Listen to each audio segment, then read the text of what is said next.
Um, I'm going to do what Meherwan said to do. Meherwan Jessawala said to me, invite Baba to speak through you. So Baba, please take over. I will not talk about the lazy person's guide to loving God, the universe, and themselves, but I will talk about growing up with Baba and about the rest of the family. So all of you know that the Jessawala family and our family, the Kerawalla family, for those of you who've been to India, you know, we have been closely connected with Baba since the early 1920s. How it all began was, our family is originally from Ahmednagar. The Sattas were from Ahmednagar, and we had a house where the ST bus stand is quite close by there. And in those days, there was no building, no nothing, just fields. And my granduncles, grandaunt, and grandfather were in the habit of walking through there, taking evening walks. And one day, some of the people there said, have you heard that there is a Parsi saint who is sitting near the Arangaon village, and he's got people with him, and he's singing, and people say he's a very great saint.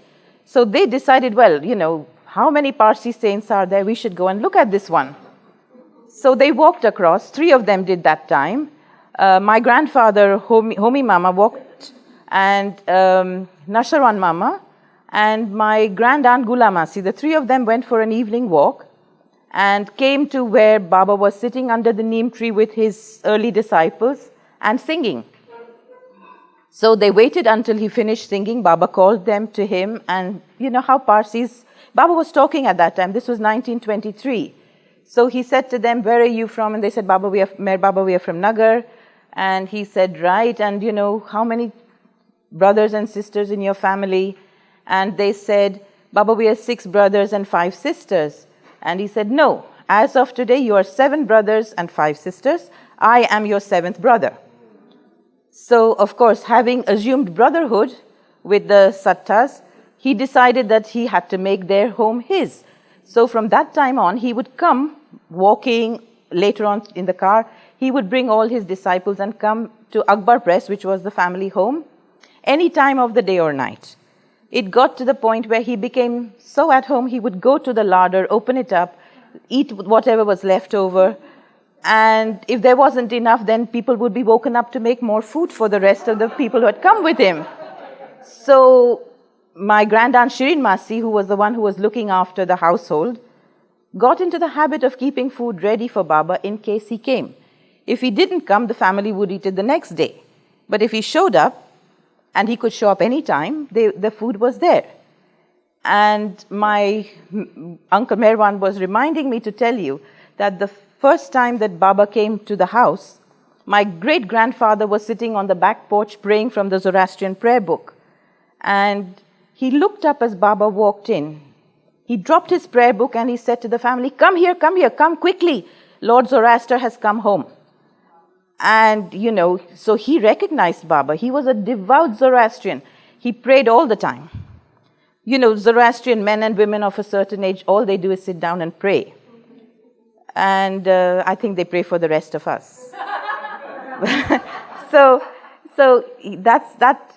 Nasharwanji Papa, he recognized that Baba was who he was and welcomed him as well. And so the brothers and sisters grew closer and closer. Now, Eruch's mother had gotten married and gone away. So she never did get to meet Baba while he was still speaking. But she knew about him, and she had this great longing to meet Baba. So the next time she came to Nagar, she came with her young son, who was Eruch, and she did meet Baba, but he was no longer speaking by then. It was only these 3 siblings who actually heard Baba speak. And my grandfather, who was one of them, says Baba's singing voice was so beautiful that it would bring tears to their eyes when he sang. You know, so it's a good thing that he was silent, because it would have been such an overpowering experience to have him speak and be as beautiful as he was. I mean, you only had to walk into his presence and he took you over. So imagine the voice to go with that. Too much sensory overload, that would have been impossible. And so that's how the beginning of the association with Baba and the family. And then, of course, Baba started going on his travels, and Nagpur, where Gai Mama, Beramsa Papa, the Jessawalas were staying, that was where he would often show up. And in fact, he held his first public gathering in Nagpur in their home. And Eruch and Merwan used to say that when Baba came to the house, it was like everything lit up. And a lot of the stories about the Jessawala family and Baba's visits to them are in Eruch's book, and also in the book that Merwan will be publishing soon, his Memories of Life with Baba. So I don't want to tell you too much, otherwise it will take away from the book. But it's a wonderful book. The book was supposed to be called The Jessawala Chronicles, but Merwan absolutely nixed that idea. He said, where is Baba in the title? So the book is now called My Life with Meher Baba, the Avatar of the Age. And that should come out sometime either later this year or next year. So, and then of course, slowly the children grew up, and Baba took Eruch and left Merwan to look after the family. And meanwhile, my parents were also growing up. My father grew up, became a sailor, and traveled all over the world.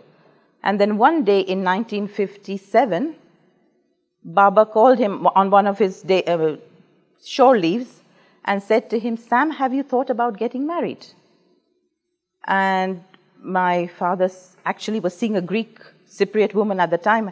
So he perked up and thought, this is my chance to tell Baba about my girlfriend in Greece. So he said, yes, Baba, yes, I have thought about getting married. Baba said, good. Your cousin Roshan is ready to be married. You'll marry her.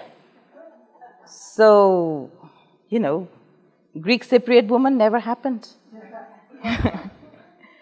And today, my father says, he said, my life would have been so different if I had married her. I would have lived in Greece. I would have eaten Greek food. And of course, he would have had two very different children. But he married my mother, and then as soon as they got married, Baba started sort of, when are you going to have children? When are you going to have children? So the having children part, he was really in a hurry. He said, are you using family planning?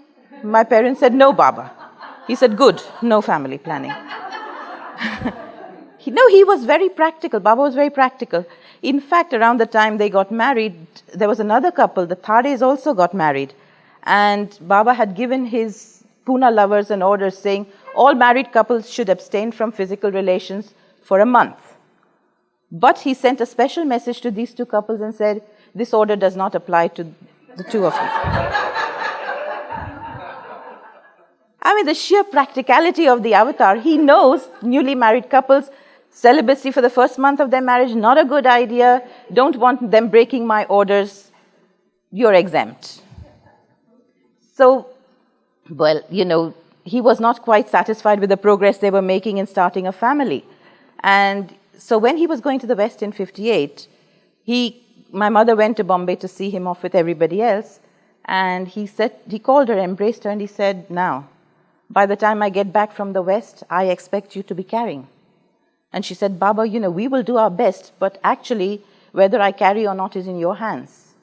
So he said, all right, you do your best. And sure enough, when Baba came back, she was pregnant with me. And yes. And, he was very excited. He was just like any expectant grandfather would be. He would ask about her health, and, the only thing that he would make her do while she was pregnant was grind masalas, spices for the food. And Eruch says that when she was really pregnant, her belly was out there, she would be squatting on the floor and on the grindstone grinding masalas. And he said to her, Roshan, I don't know what you're carrying, whether it's a boy or a girl, but I know this much, it's going to be a cook. May I ask if that fan actually works or not? The fan. Could we have the fan on, please? Okay. Oh, well.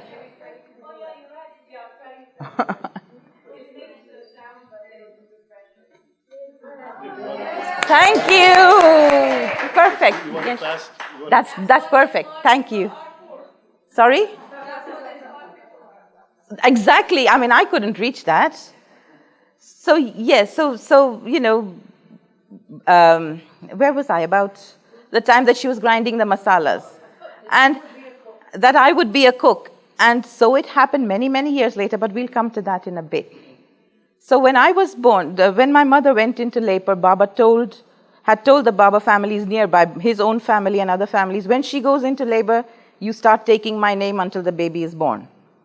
And that's what they had to do. They had to take his name until I was born. And then when I was 20 days old, he came to see me in Bindra House and named me Mehera, after his own Mehera. And told my family, he said, she's a special soul of mine, so she should not be hurt in any way. So I couldn't be smacked, I couldn't be punished, because he said, if you hurt her, you hurt me. So I was never punished, except once. And that was for something else.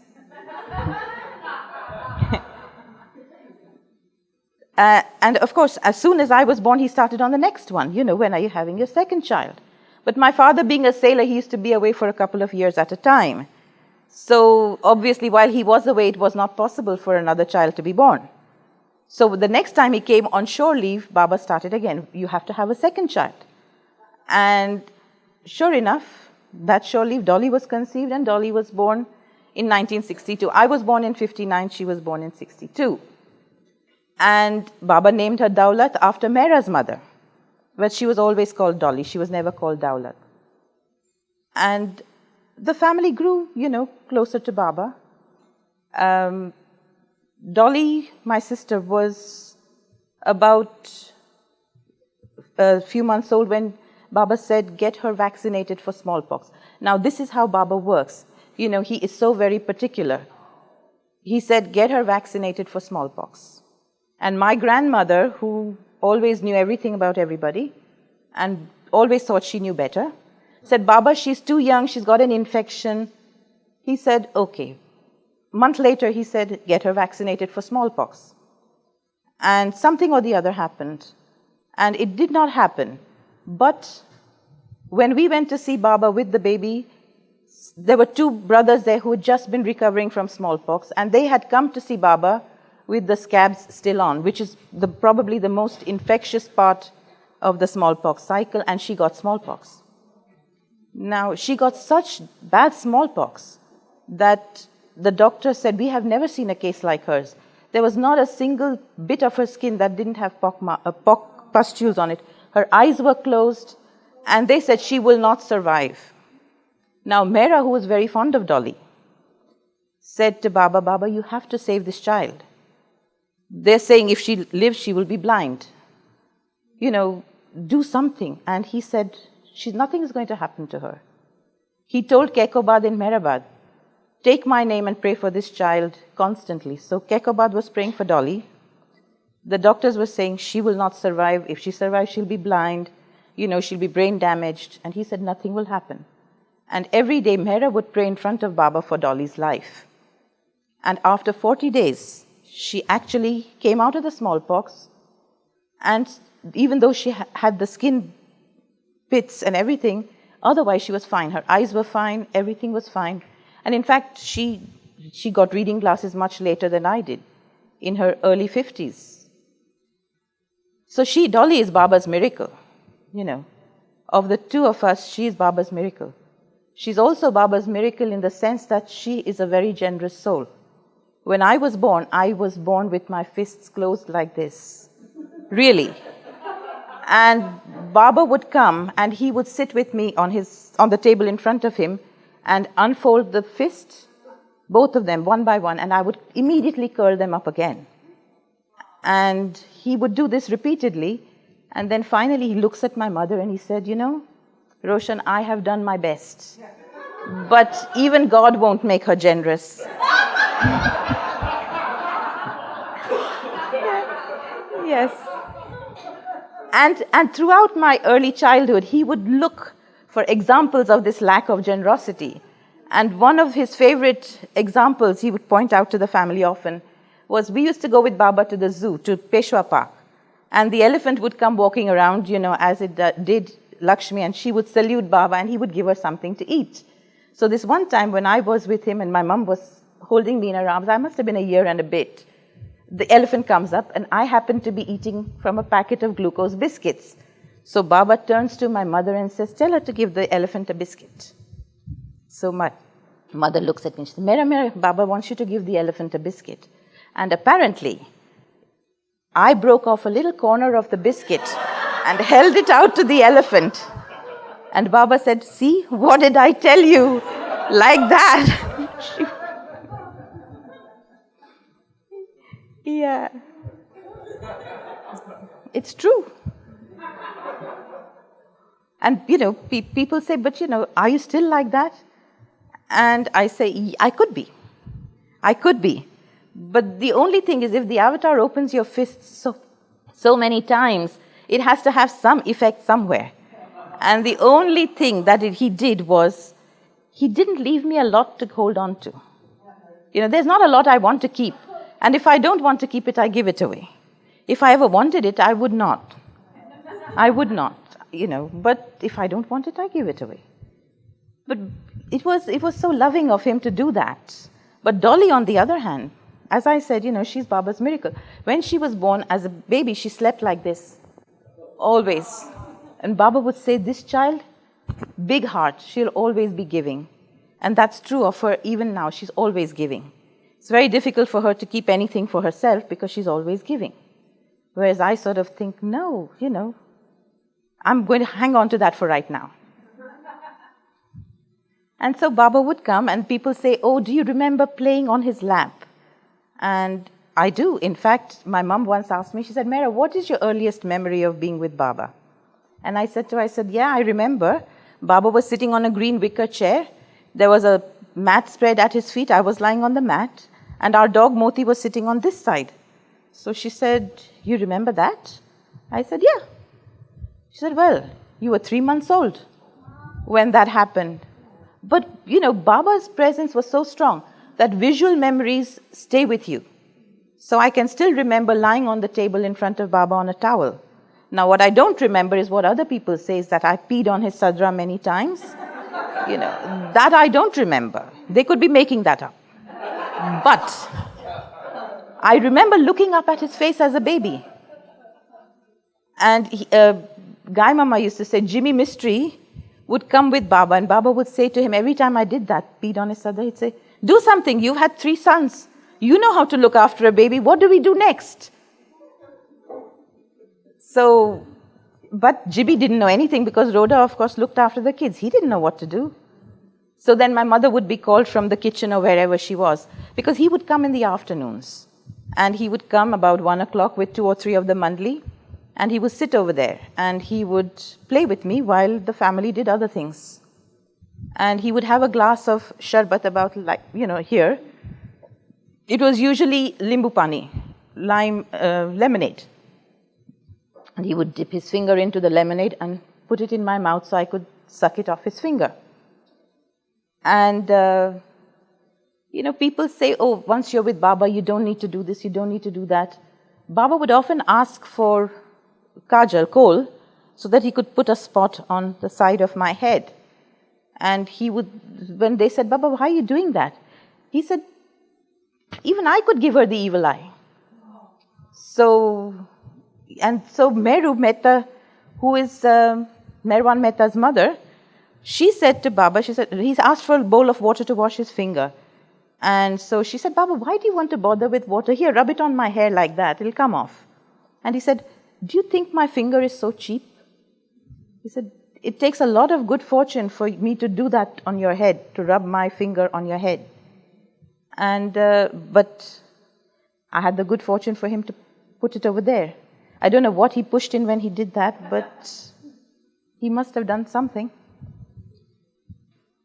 So that's how we grew up. We grew up with Baba. Goher used to always complain about how when Baba pierced my ears, had my ears pierced. I was a few days old. And he said to Goher, she's coming to Guru Prasad, you pierce her ears. So she very carefully marked the 2 holes on either side, and she got the needle and she sterilized it. And he said, I'll hold her in my lap, you pierce her ear. So she started with the first one and she pierced it, and of course I cried. So he said, no, now stop. It's too painful for me to do this, so we'll do it another time. She said, Baba, she's crying. If she's crying, we might as well let her cry. Do the other one also. No. Another time.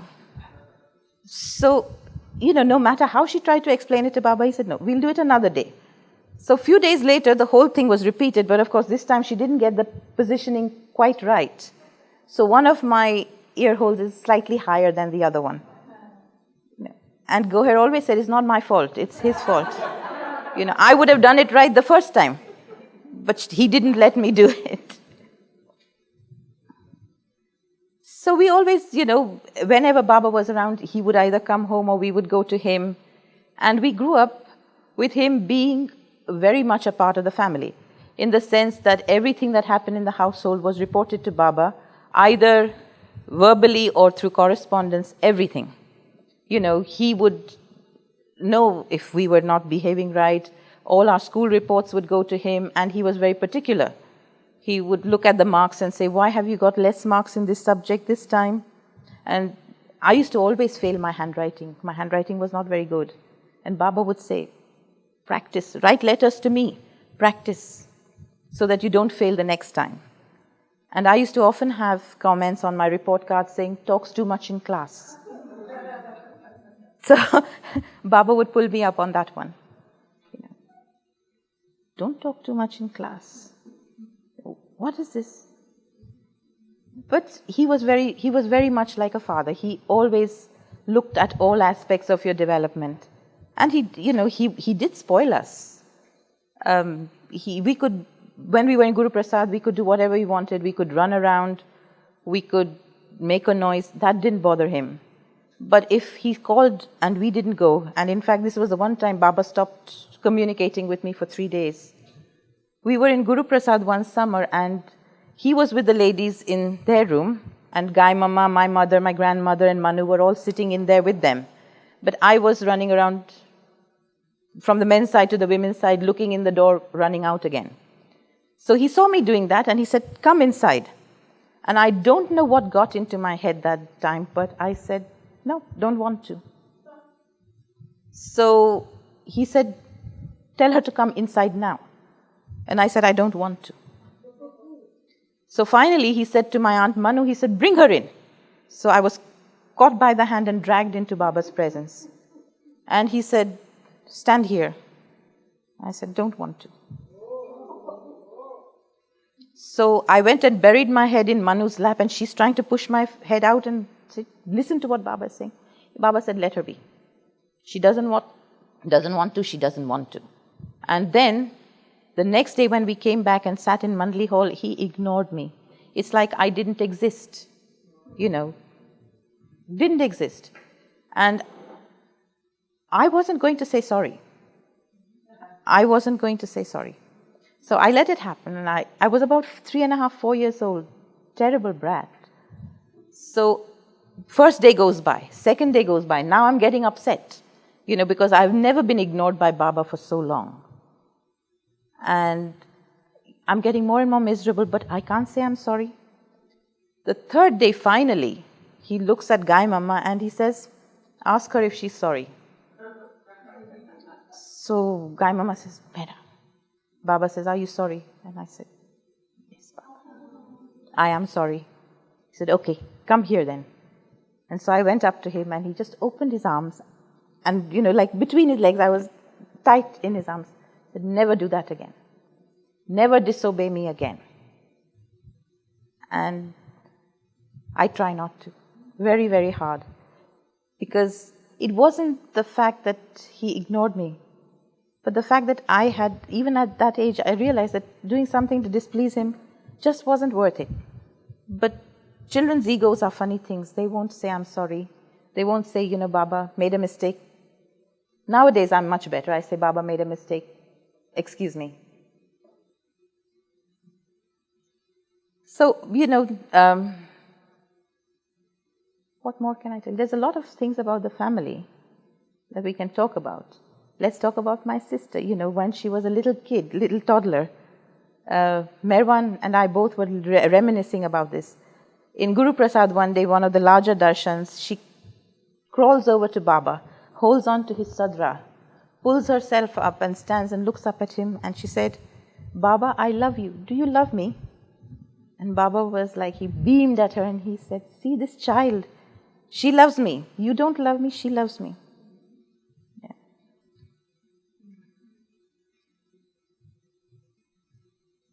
The Jessawala family has a history of surrendering to Baba's will.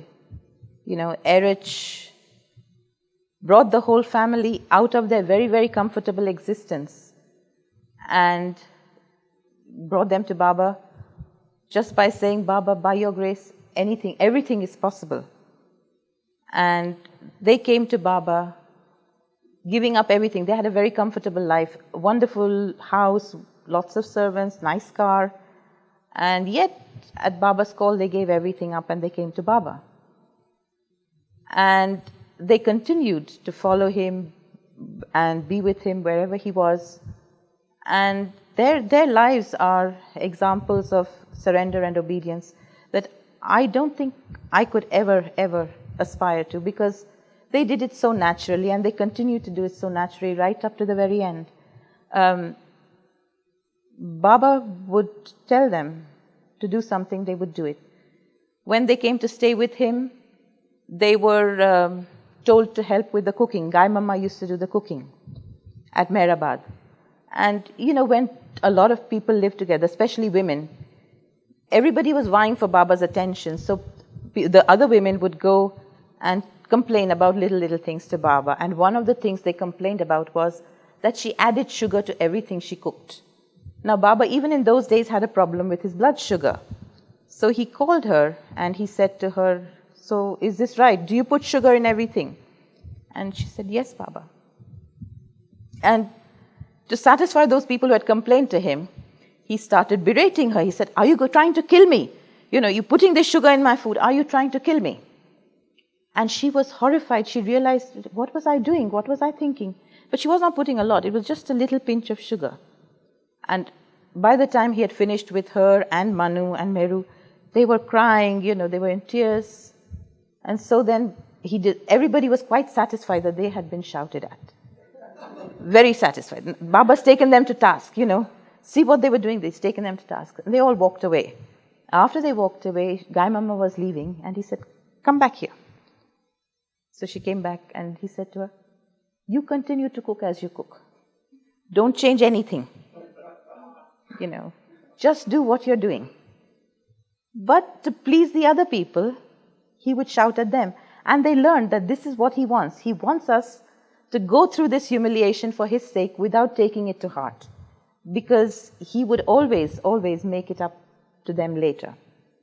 And they would do everything for Baba, anything for Baba. They gave up their home, they gave up their family life. Papa, whom Baba said made the biggest sacrifice, he wasn't even that interested in spirituality. He just followed to make his family happy. And of course, he ended up loving Baba the most, For him, ultimately, that was no problem. But in the beginning, it was a big issue for him. He was a devout Zoroastrian. But because his family wanted to be with Meher Baba, he was with Meher Baba. And he was very hot-tempered, and Baba would call him the pistol, because his temper would go like a trigger. And he would shout and berate. But he too was like a lamb in front of Baba. If Baba said something to him, he would, "Okay, yes, Baba." And Baba then, in 1947, he sent them away. No, 43. Baba came and settled in Merazad, he said to them, "You go and stay in Pune, only for 2 weeks. I'll call you in 2 weeks. But you find a house and you stay there. Rent it, stay there." So they found Bindra House and they rented it and they stayed there. And the 2 weeks went on and on. And they were there supposedly for 2 weeks. And in fact, they were there until 1990. So from 1947 to 1990, almost 50 years, wasn't it? And but the one thing he said to them was, after I drop my body, if I haven't called you to me, then you can come and stay in Meherazad. So, but they were called to Meherazad from time to time. They weren't always living there, but 1 month in a year, Gai Mama, Manu and Merwan would go to Meherazad. And they would stay there for a month with Baba and come back. Manu's time was sort of June, July time, silence time. And then Gai Mama would go towards Christmas when it was her birthday, because she was born on the 25th of December. And then after that, Merwan was the last one to go. He would go for Baba's birthday and be there with him on his birthday. And but they were never ever called to come and stay in Meherazad. And it used to always hurt them that Baba said to us 2 weeks, and now these 2 weeks have stretched to over 20 years, and we are still in Pune. We haven't been able to go to him. So Baba did what he could. He would come to Bindra House.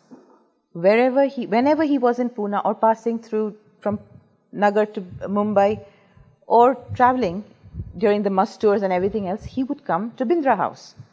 And especially during the must tours, when they had been traveling for days, unbathed, completely weary, they would come in the morning, early in the morning, and Baba would say, heat up the water for my bath. And so the water would be heated up for his bath, he would have his bath, and then, he would rest, have something to eat, the mandli would be fed, and they would go on to Meherazad. And the reason he did that was because he didn't want Mehera to see him in his exhausted state, because he knew that it would hurt her terribly if she saw the way that he looked at the end of the trip. So he would come to Bindra House, he would freshen up, he would change, he would restore himself and then go on to Meherazad. So Mehera would feel happy. And of course the family was ecstatic because Baba was there with them. And when he came to Guru Prasad, he would come during the afternoons, during the day. Quite often he would come and spend the morning, go back in the afternoon, then go to other people's houses. You've probably seen films of Baba going to people's homes in Pune, but he would always come to Bindra House first. And that really upset his family, because they lived in Pune too. So they said, Baba, why don't you come to us? You have got your own home over here. Why don't you come to us? He said, okay, next time I'll come to you. He didn't want to upset them. So next time I will be at your house. So one morning at 3 o'clock or something, Baba rings or knocks on Baba house door and wakes them up. And he says, heat up the water for my bath, make some tea. And Jal says, Baba, but Cafe Yazdan is not open. Because Cafe Yazdan was where they got their tea from in the morning. They didn't make their tea themselves, they got it from the cafe. So he says, Baba, you'll have to wait until the cafe is open. Then we'll get the tea and then we'll have tea and everything. In the meantime, you rest. He said, no, I need the tea now. He said, let's go to Bindra House. And so he said to them, he said, now you see why I don't come. Because you're not always ready to receive me. You have to always be ready to receive me. What was that about making him our constant companion? It's important to be always ready to receive him, whether it is internally or externally. We were fortunate that we had the opportunity to receive him while he was still in the physical form. But he still comes and visits. We just have to be ready for his visits.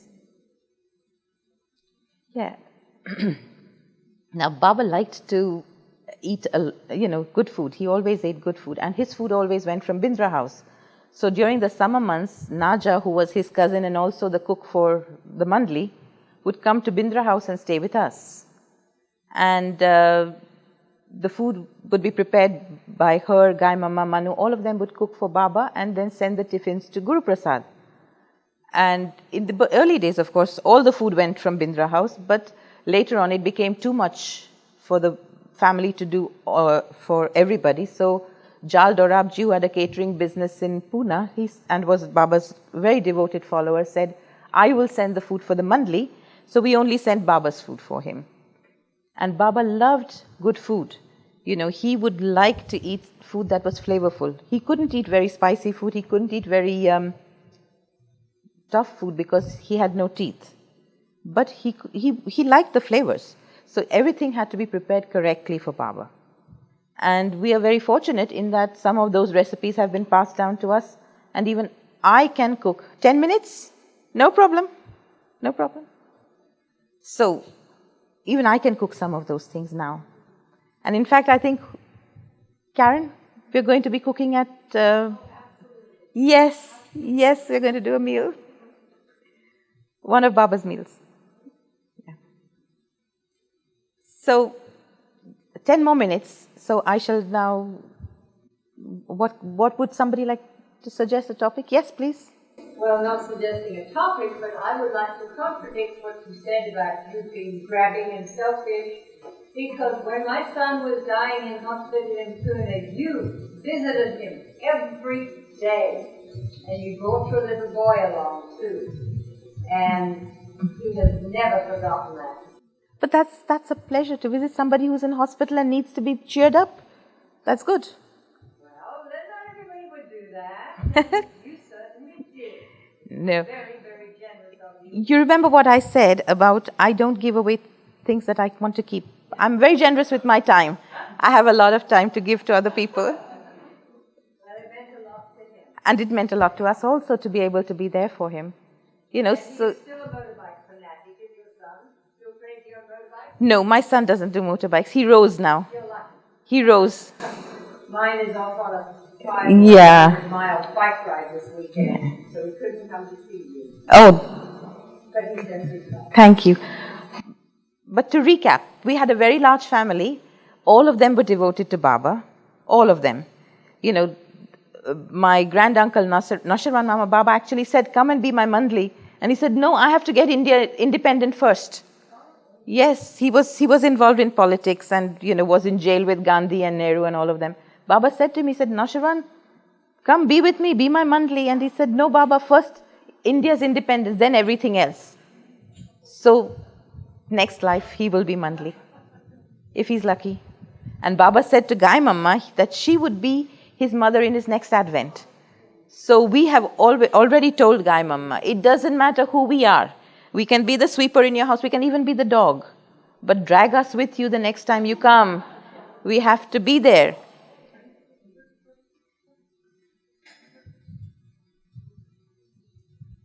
Yeah. Does anybody have any questions so far? Because I know I'm carrying on this conversation tomorrow as well. Any stories that you've heard in Mehrazad and would like to elaborate?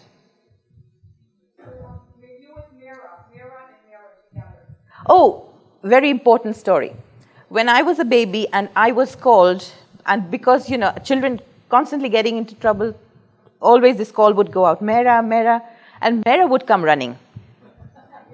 And finally, she got so fed up. I don't think she quite appreciated that Baba, you know, had named a child after. She thought it was a real pain. She said to Baba, Baba, do something. You have to distinguish between me and her, otherwise I come when she's called. So Baba thought about it and I said, all right, baby Mehera. So from the time I was little to the time Mehera went to Baba, I was called baby Mehera. And I was 30 years old when Mehera died. So until I was 30, I was still baby Mehera. And some of the older servants in Mehrazad still call me baby Mehera, even now. You know, they haven't quite got over the baby Mehera bit. But yeah, Mehera and Mehera. She and I, you know, I loved Mehera dearly, but I was too obstinate or whatever for her. She used to say to my grandaunt and to Manu, she has not lost her habits from her last lifetime. Apparently, Baba had told her who I was in my last life, and apparently that person was arrogant. So,